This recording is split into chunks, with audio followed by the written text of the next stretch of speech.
Hello everybody and welcome to OmniPoke, the channel that brings you guys everything Pokemon. I'm Jack and today we've got another deck analysis. It's going to be one that I think a lot of people will be interested in. It's going to be Machamp Ariados. I'm not completely sold on the deck yet. I think it's okay. I don't think it's anything overwhelming. But I have built up a deck list to show off to you guys what I think is probably a consistent way of running the deck. So let's hop straight into it. We have, starting off straight with consistency, we have 4 Machamp. Obviously, they're proxies. I don't actually have any Machamp yet. Machamp is the new big fighting type EX from Ancient Origins with 2 attacks. His first attack for a fighting and a colourless, doing 20 damage times the number of damage counters on Machamp, which is pretty insane. You then confuse yourself. And then his second attack, Crazy Hammer, for 2 fighting and a colourless, doing 80 damage. And if Machamp is affected by a special condition, 80 damage more, and then you remove all special conditions from him. So you can definitely see the synergy between those. And we decided to run it with Ariados to try and pull off Crazy Hammers relatively consistently. And then we've got a big chunk of damage on us using Steaming Mad to take one final big knockout. Unfortunately, there's no real DCE support for Machamp, which makes his attacks really quite difficult to set up. 2 fighting and a colourless is kind of awkward because it's always 3 energy, but we do have ways that we can speed the process up a little bit. Obviously, Steaming Mad is like a big outraging attack and can do huge amounts of damage, but we're probably going to be using Crazy Hammer more often than Steaming Mad. Crazy Hammer obviously doing 160 without modifiers, and then I guess 170 if you include the poison. And then finishing off the game with a Steaming Mad attack for huge amounts of damage on a damaged Machamp. The way we're going to be trying to set up Machamp is using the Shout of Power Landorus from Furious Fists. Obviously, Shout of Power, his first attack, doing 20 damage for a single fighting, and then attaching a basic energy card from the discard to one of your Pokemon. This means you can set up Machamp in 2 turns rather than 3 to be doing his Crazy Hammer attack. Or one turn if you're just going for the Steaming Mad, but more often than not you're going to be going for Crazy Hammer. I think this is probably the best way of setting up Machamp, just because you can attach multiple energy in a turn technically by attaching and then using Shout of Power. I think it's definitely an important way of being able to manipulate the slow nature of the deck due to Machamp having a really awkward attack cost. So I think this is the best way to be able to power up Machamp, and Landorus isn't too bad of a non-EX attacker as well, with Sky Lariat doing 90. It's not too bad, especially when you factor in modifiers. We then have a 2/2 Ariados. Ariados, again from the new set Ancient Origins, pretty much primarily used for his Poisonous Nest ability. Once during a turn, you may poison both active Pokemon unless they're grass, which means they're not affected by the poison. So the idea is you'll have an Ariados on the bench, you have your Machamp with energy enough to use Crazy Hammer, and you're gonna Poisonous Nest to Crazy Hammer yourself, to poison yourself and the opponent. You'll Crazy Hammer for 160 damage plus a 10 with poison, so 170, which will knock out quite a few EXs out there at the moment. And then you'll heal the poison off yourself. That's the whole strategy behind the deck. That's the combo you're going to try to pull off. And I think it's best sort of suited with Ariados. Even the whole confusion from sort of built in with the Machamp, I don't really like that because you then have to flip for confusion. Whereas poison, you always know you're getting through it, and always going to be dealing the damage, which I think is really important for Machamp to be really viable. We then have 2 Hawlucha, 1 for the free retreat, and 2 just because it's a really good EX counter, especially as it doesn't factor in resistance against things like Lugia and Rayquaza. And then obviously doing 60 damage to an EX for 1 energy is really strong, especially with, again, combos like you probably saw in the Lucario Bats analysis, with the Shining Spirit and Hex Maniac sort of combo that you can do, plus all of the modifiers. You can really get Hawlucha doing a lot of damage in 1 turn, just for 1 single energy. And then finally, Pokemon-wise, we have 2 Shaymin, just to keep drawing through the deck. This deck is kind of clunky, so you want to be drawing through as much as possible to try and get all of the pieces you need to be able to be hitting crazy hammers consistently turn after turn. Even if your opponent can knock you out, you're going to want to try and build up a second Machamp while you've got your first one active anyway. So the 2 Shaymins just mean you can do that because you can draw through your deck a little bit quicker. So that's it for the Pokemon. Onto the energy and trainers. We have 7 fighting energy and 4 strong energy. 4 strong energy simply because the damage modifiers are really strong, especially in fighting type decks. The strong energy just means that you're doing an extra 20 damage on top of all the damage you're doing, and you can actually build Machamp big enough to be one-shotting Megas, which is really, really important in a format where probably one of the best decks in the format is Mega-based, being Mega Rayquaza. And then 7 fighting energy. That may seem like quite a lot for a fighting deck, but we've gone for 7 simply because we need to be able to get them with Shout of Power. We need to be able to discard them early without any real backlash, and then get them back with Shout of Power and attach them to the Machamps, preferably turn 1. So you're already sort of like a turn ahead, being able to attach to a Machamp really quickly. So that's why we've gone with 7. It may seem like a high count, but I think it's necessary just to be able to consistently Shout of Power in the early turns. Onto the trainers, we've got 4 Sycamore, pretty much staple in all decks, and in fighting decks, pretty much another staple is 4 Karina. The Karina just searches out sort of a lot of the different Pokemon. We've got the Landorus, we've got the Machamp, we've got the Hawluchas. They search out all of those. And then with Ball Search, they search out the rest of the deck. So this can sometimes be seen as look for 2 Pokemon. Obviously, there's a lot of different items we can get with Karina that can help us. So I think Karina is very justifiably one of the best supporters we've got out there that isn't in every deck, like Sycamore. We've then got 2 Lysander. Again, Lysander is pretty much staple in everything at the moment. I'm putting 2 Lysander in pretty much all of my decks. 2 Lysander is really, really strong. It just means that you can really manipulate where you take prizes. If you've dealt damage to the bench or to something in the active and they've retreated it to the bench, you can then completely ignore that and go back for the first Pokemon that you've damaged and sort of finish what you started and take possibly an easy 2 prizes that your opponent thought they had safe. We then have 2 Birch's Observations and 1 Ace Trainer. I don't particularly like either of these cards, but I feel like the deck really needs some shuffle draw, and I think this is the best way we can do that. Birch's Observations is a very mediocre card, I think. Sometimes it can work really well, and it's the best supporter we've got. Sometimes it can really leave sort of a bad taste in your mouth because you're just getting 4 cards after shuffling in, which is never really that good. We've gone for Ace Trainer. I went for a 2-1 split. Ace Trainer I don't think I'd see any more than 1 of in the deck, simply because sometimes this deck can go really quickly and you're not going to be able to get much use out of Ace Trainer. But sometimes you are going to go a prize down because you're going to be losing a Landorus early on, more than likely. So it's going to mean that the Ace Trainer immediately has value as of sort of turn 2 or 3, which is kind of important, but I don't think it justifies more than 1, simply because I don't think it's particularly good of a card.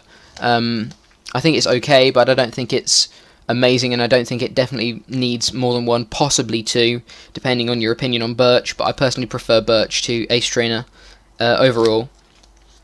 And then rounding off the supporters, we have 1 Hexmaniac. As you can see, a really thick supporter line, just to be able to consistently get into all of our pieces that we need, because Machamp doesn't really work without the Ariados.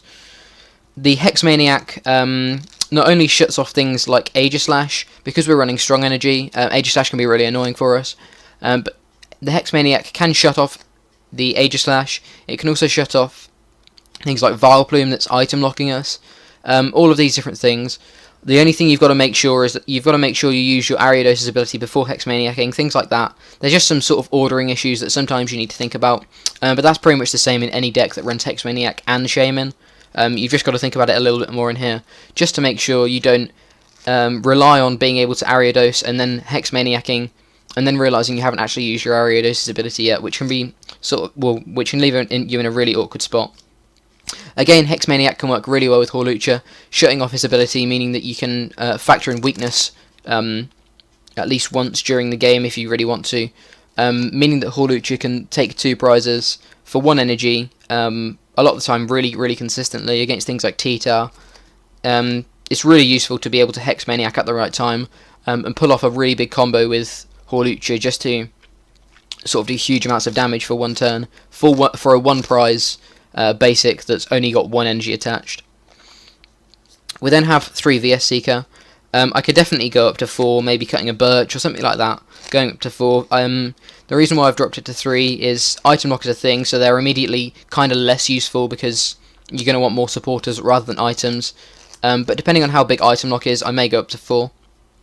I think both are completely justified. Item lock is obviously going to be quite influential. It always has been and it always will be. It's just whether how big Vileplume, how big of a scene Vileplume is, and whether it really changes the format too much. There's no real reason for me to justify VS Seeker. It's just VS Seeker really.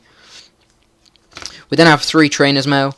Trainer's Mail I think is the best sort of trainer style draw we've got.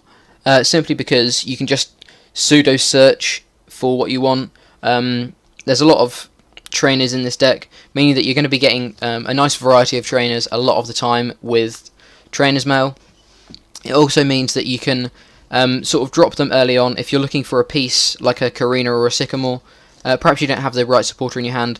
You don't mind wasting this guy because even if you don't get anything, it's an immediate one less card for Shaman. So yeah, I think Trainer's Mail is definitely really good in the deck. We then have 1 Professor's Letter. Again, works really well with Karina. Picking up the energy early on, being able to discard them to then draw them or attach them with the Landorus is really important.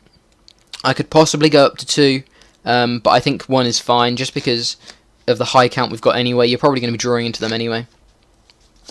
Onto the Ball Search, we have 2 Level Ball and 2 Ultra Ball.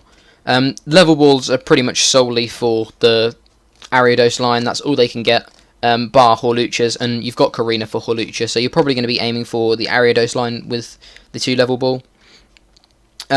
Obviously really good. Being able to Karina for Level Ball now is really good as well.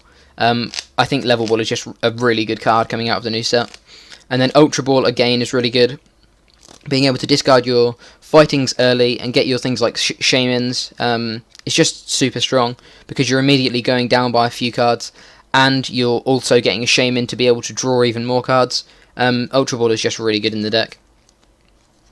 We have 2 Switch. Machamp has a really chunky 3 retreat, and the only thing with 3 retreat and the only thing with free retreat in our deck is actually Hawlucha. So having 2 Switch just means that your opponent can't Lysander stall around you. You can still draw into these switches when you need them. Obviously they can be searched with Karina as well. They're just really useful for being able to avoid Lysander stalls and getting really annoyed by people just capturing up the other Machamp that you haven't quite set up yet. Onto the tools, we have 2 Focus Sash and 2 EXP Share. EXP Share, first off, lets you chain Machamps relatively easily because if you've already attached one and an EXP Share, when the first one dies, you'll attach another one, and then you can just attach for turn. So again, you can set up a Machamp in 2 turns if you've got access to EXP shares.